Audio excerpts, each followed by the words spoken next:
کتاب سادہ رہے گی کب تک، کبھی تو آغاز باب ہوگا۔ کتاب سادہ رہے گی کب تک، کبھی تو آغاز باب ہوگا۔ جنہوں نے بستی اجاڑ ڈالی، کبھی تو ان کا حساب ہوگا۔ اچھا جی، آج ہمارے ساتھ سندھ کی ایک معروف شخصیت ہمارے ساتھ موجود ہیں، آپ سے ان کا تعارف بھی کروائیں گے، جو رائٹر ہیں اور انہوں نے اپنی کافی بکس بھی لکھی ہیں۔ میں آپ کو ابھی بک بھی دکھاتا ہوں، سندھو مت کے نام سے ایک انہوں نے بک لکھی ہے، اور ان کے جو رائٹر ہیں خلیل چانڈیو صاحب ہیں۔ یہ بک ہے ناظرین ان کی، اور اس بک کو ان کا لکھنے کا کیا مقصد تھا، اس بک میں انہوں نے کیا بتایا ہے، کون سی تہذیب کے بارے میں بتایا ہے، آج اسی پہ ہم بات کریں گے۔ ہمارے ساتھ موجود ہیں خلیل چانڈیو صاحب۔ السلام علیکم سر۔ سب سے پہلے آپ کو ہم اپنے اسٹوڈیو میں خوش آمدید کہتے ہیں۔ آپ کا بہت شکریہ، آپ نے ہمارے اسٹوڈیو کے لیے ٹائم نکالا، اور اس بک کے لیے آپ نے جو رائٹ کیا ہے اس کے بارے میں ہمیں کچھ آپ سے سوال کرنے ہیں، اس کے لیے آپ نے ہمیں ٹائم دیا، بہت شکریہ آپ کا۔ اس کا کیا مقصد ہے، یہ لکھنے کا کیا مقصد ہے، یہ ہمارے ناظرین کو تھوڑا بتائیں۔ عبید بھائی، میں آپ کا اور آپ کی پوری ٹیم کا بہت شکر گزار ہوں کہ آپ نے مجھے موقع دیا کہ میں اپنے کتاب کے متعلق آپ کو چند گزارشات پیش کر سکوں۔ جی جی، یہ سندھو مت جو ہے بک ہے تاریخ کے اس نام کا جو پچھلے 5000 سالوں سے مسلسل اس علاقے کی، اس خطے کی ایک تاریخ ہے، ایک تہذیب ہے، ایک تمدن ہے، جس ہم نے کس طرح سے جو ہے وہ اپنی تہذیب کو پروان چڑھا ہے۔ بنیادی طور پہ یہ تہذیب جو ہے سندھو دریا سے منسلک ہے۔ سندھو دریا کے کناروں پہ رہنے والی جتنی بھی قومیں آباد ہوئی ہیں بعد میں، ویدک دور سے لے کے آج تک، آج اسلام تک، وحدانیت تک جو ہے ہم نے تمام چیزوں کو جو ہے اس کتاب میں کور کیا ہے۔ تاریخ کے تمام ذرات کو آپس میں جوڑ کے ہم نے جو ہے ایک کتابی شکل دی ہے۔ اس میں اپنے رہن سہن، اپنی ثقافت، اپنی تہذیب و تمدن، اپنی زبان، اپنی بولیاں، اپنے اصول، اپنے ہر چیز پہ جو ہے ہم نے اس پہ ڈسکس کیا ہے۔ تو یہ ساری چیزیں ہم نے پوری سندھو جو سپت جس کو کہا جاتا ہے، سندھو سپت کی جو بھی تہذیب ہے، اس کو ہم نے اس میں سمیٹا ہے۔ اچھا، تو اس میں کون کون سی ایسی تہذیب ہے؟ اس میں ہم نے جو کتاب پڑھی ہے، اس کے اندر تقریباً 4 صوبوں کا اس کے اندر ذکر آیا ہے، تو وہ کیا آپ نے سوچ کے یہ 4 صوبوں کے اوپر لکھا کہ یہ سب کی تہذیب ایک جیسی ہے یا چینج ہے؟ بنیادی طور پہ تہذیب ایک ہی ہے۔ آپ دیکھیں سندھی زبان کو، جب آپ ڈائلیکٹ دیکھیں گے، سرائکی زبان کی ڈائلیکٹ دیکھیں گے، پنجابی زبان کی ڈائلیکٹ، یہ ایک ہی نسل کی زبانیں ہیں۔ جی جی، یہاں تک کہ بہت ساری جو ہے قومیں باہر سے آئی ہیں، ایران کا یہاں پہ تسلط رہا ہے، ایران سے لوگ آئے ہیں، عربستان، سعودی سرزمین اور یہ جتنے بھی گلف کنٹریز ہیں، وہاں سے جب لوگ آئے تو وہ اپنے انہوں نے اثر چھوڑا ہے۔ لیکن بنیادی طور پہ یہاں پہ جو تاریخ ہے وہ تاریخ سندھو مت کی تاریخ ہے، سندھو زبان کی تاریخ ہے، سندھو کلچر۔ سندھی زبان سے باقی زبانوں نے جو ہے وہ جنم لیا ہوا ہے۔ جی جی، اس بات کو بہت کم لوگ جانتے ہیں۔ مثال کے طور پہ اگر ہم پنجابی زبان کا ذکر کریں تو پنجابی زبان کوئی آج کی نہیں ہے، جی جی، کوئی 1000 سال پہلے کی نہیں ہے، 2000 یہ زبان بھی سندھی زبان کی طرح ہی ایک پرانی زبان ہے، لیکن اس کا جنم جو ہوا وہ سندھی زبان سے جنم ہوا ہے۔ اس کا جو وطن سے پیدا ہوئی ہے وہ سندھی زبان کے وطن سے پیدا ہوئی ہے۔ تو اسی وجہ سے یہ جتنے بھی 4 صوبے ہیں ان کی صوبوں کی نہیں، بلکہ یہ ہماری تہذیب تو پورے آدھے ہندوستان تک، بلکہ بعض اوقات تو یہ بھی کہا جاتا ہے قبل مسیح میں کہ پورا ہندوستان خود اسی تہذیب کا جو ہے وہ ہے۔ تو ہم یہ سمجھتے ہیں کہ یہ جو سندھ کی تہذیب ہے یہ پورے ہندوستان اور پورے پاکستان کی تہذیب ہے، لیکن اس وقت ہم یہ کہہ سکتے ہیں کہ یہ اس وقت جو موجودہ سندھ ہے وہ پورا پاکستان کی ایک تہذیب کا نام ہے۔ اچھا، کتاب لکھتے وقت آپ کو کون سا سب سے بڑا چیلنج سامنے آیا ہے؟ کتاب لکھتے وقت دیکھیں، تاریخ جو ہوتی ہے وہ تاریخ ہر وقت ایک متھ کی طرح ہوتی ہے، جی جی، ایک کہانی کی طرح ہوتی ہے۔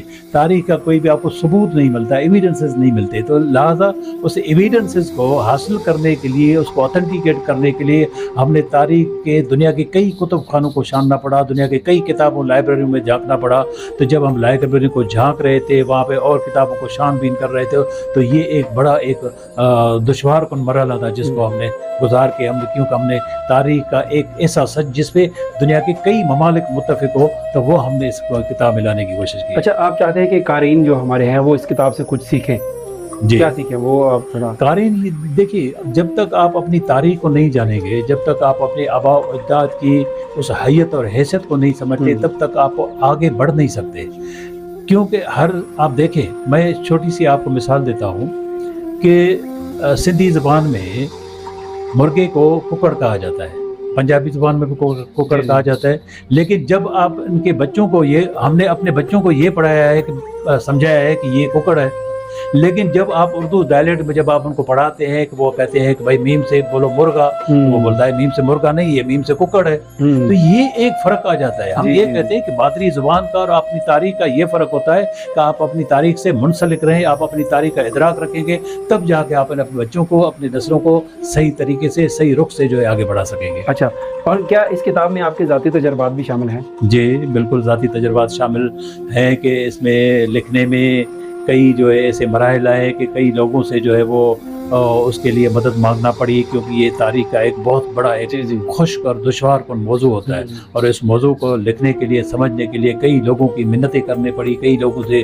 کو جا کے ان سے باتیں سمجھنے پڑی۔ ذاتی طور پہ مثال کے طور پہ نظام ہوتا ہے جس میں لوگ جو ہے وہ کرتے ہیں کہ وہ آپ کو جو ہے پوری دنیا میں کہیں بھی نہیں ملے گا، وہ سندھو تہذیب ملتا ہے، اور مہر جبل جو ہے وہ اس کا مین مرکز ہے، اور مہر جبل آپ کو پتا ہے کہ گڈاب میں ہے، اور میں وہاں پہ اس گڈاب میں فزیکلی جا کے ان پہاڑوں میں، ان سرنگوں میں، ان جگہوں پہ ایسی خطرناک چوراہوں زمین پہ گیا ہوں کہ میں وہ خود دیکھ کے آیا ہوں اپنی آنکھوں سے کہ یہ کس طرح کی چیزیں ہوتی ہے کہ لوگ یہاں میڈیٹیشن، میں پہلے نام کرتا تھا کہ لوگ میڈیٹیشن، اس وقت پوری دنیا میڈیٹیشن کر رہی ہے، ایسے ہی پوری دنیا جب میڈیٹیشن کر رہی ہے تو اس کا مطلب وہ سندھو تہذیب کی اس چیز کو جو ہے وہ سامنے لا رہی ہے جو یہاں پہ میڈیٹیشن مہر جبل میں ہوا کرتی تھی۔ اچھا، لکھنے کا شوق رکھنے والوں کے لیے آپ کیا نصیحت کرنا چاہیں گے؟ لکھنے والوں کے لیے یہ کہیں گے کہ آپ مسلسل محنت کریں، جدوجہد کریں، چیزوں کو سمجھیں، کیونکہ یہ دنیا جو ہے یہ ارلی اسٹیج پہ کچھ بھی نہیں تھی، بالکل ہم سوشل اینیمل ہیں، بنیادی طور پہ ہم اینیمل جانور ہیں، ہم سوشل اینیمل ہیں۔ سوشل اس لیے ہے کہ ہم پڑھے لکھے، ہم چیزوں کو سمجھتے ہیں، جب ہم سماج کو سمجھتے ہیں، ہم سماج کے معاملات کو سمجھتے ہیں، سماج فہمی کرتے ہیں، ادراک ہمارے پاس آ جاتا ہے، تو اس وقت ہم سوشل اینیمل کہلاتے ہیں، اور سوشل اینیمل بننے کے بعد ہم انسان کہلاتے ہیں، اور لوگوں کو جو ہے وہ پڑھنا چاہیے، لوگوں کو سمجھنا چاہیے۔ علم کے بغیر کچھ بھی نہیں ہے، علم کے بغیر سوائے تاریخی کی اور کچھ نہیں ملے گا۔ اچھا، آئندہ کوئی آپ کی کتاب یا کوئی ایسا منصوبہ؟ بالکل، اسی کتاب کا میرا ایک اور پارٹ آ رہا ہے، ایک تو یہ ہے، اور دوسری میں نے آپ کو جو ہے وہ ابھی جیسے بیٹھے ہوئے تھے اس پروگرام سے پہلے میں نے آپ کو بتایا تھا، میری ایک اور کتاب اسی کا نام ہے سندھو دریا۔ میں نے پورے سندھو ندی پہ، سندھو دریا پہ ایک کتاب لکھی ہے۔ سندھو دریا وہ دریا ہے جو تبت چین سے نکلتا ہے، پورے شاہراہ قراقرم سے ہو کے KP کے، بلوچستان، افغانستان کے اور معاون دریاؤں سے مل کے پورے سندھو ندی میں آ کے کراچی میں آ کے یہاں پہ جو ہے وہ اینڈ کرتا ہے۔ تو اس کی پوری میں نے ہسٹری کو لکھا ہے، وہاں پہ بسنے والے لوگوں کی معاملات کو لکھا ہے، ان کے مسائل کو لکھا ہے، ان کے ایگریکلچر زراعت پہ لکھا ہے، ان کے جو ہے وہ اور جو ہیلتھ کے مسائل ہیں ان پہ لکھا ہے، اور مستقبل جو خطرات ہیں سندھو دریا کے اوپر اس پہ میں نے لکھا ہے کہ AI کے ذریعے ہم کیسے جو ہے سندھو دریا کو دیکھ سکتے ہیں، سمجھ سکتے ہیں۔ تو یہ ساری چیزیں میری اسی کتاب میں آ رہی ہیں۔ جی ایسے ہی کہتے ہیں کہ لفظ اگر دل سے نکلے تو اثر رکھتے ہیں۔ جی لفظ اگر دل سے نکلے تو اثر رکھتے ہیں، کتابیں خاموش رہ کر بھی سفر کرتی ہیں۔ واہ، تو یہ جو کتابوں لکھنے کا سلسلہ ہے اور پڑھنے کا سلسلہ ہے، یہ کتابیں ایسی چیز ہیں کہ ہمیں سفر طے کرواتی ہیں، اور ہمارے جو ناظرین ہیں، دیکھنے والے، ان کے لیے کوئی پیغام دینا چاہیں تو ہمارے پلیٹ فارم سے آپ پیغام دے سکتے ہیں۔ آپ کی نوازش ہے، بالکل ناظرین کے لیے یہ پیغام ہے کہ اس وقت جو ہے ہم علم سے دور ہوتے جا رہے ہیں، ہمارے بچے